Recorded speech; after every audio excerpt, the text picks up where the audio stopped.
ದೂರ ಮಾಡುತ್ತೆ ಈ ಧ್ಯಾನ.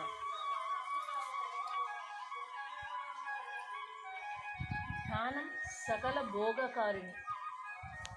ಧ್ಯಾನ ಮಾಡೋದ್ರಿಂದ ಸಕಲ ಸಂಪತ್ತು, ಸಕಲ ಐಶ್ವರ್ಯ, ಸಿರಿ ಸಂಪತ್ತೆಲ್ಲ ಸಿಗುತ್ತೆ.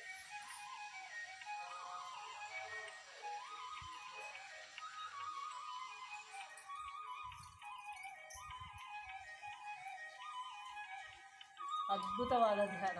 ನಾವು ಭಗವಂತನ ಯಾವ ರೀತಿ ಪೂಜೆ ಮಾಡ್ತೀವಿ, ಎಷ್ಟು ಭಕ್ತಿಯಿಂದ, ಎಷ್ಟು ಶ್ರದ್ಧೆಯಿಂದ, ಎಷ್ಟು ನಂಬಿಕೆ ಇಟ್ಟು, ವಿಶ್ವಾಸ ಇಟ್ಟು ನಾವು ಪೂಜೆ ಮಾಡ್ತೀವೋ ಅದೇ ಥರ ಈ ಧ್ಯಾನವನ್ನು ನಾವು ಮಾಡಬೇಕು.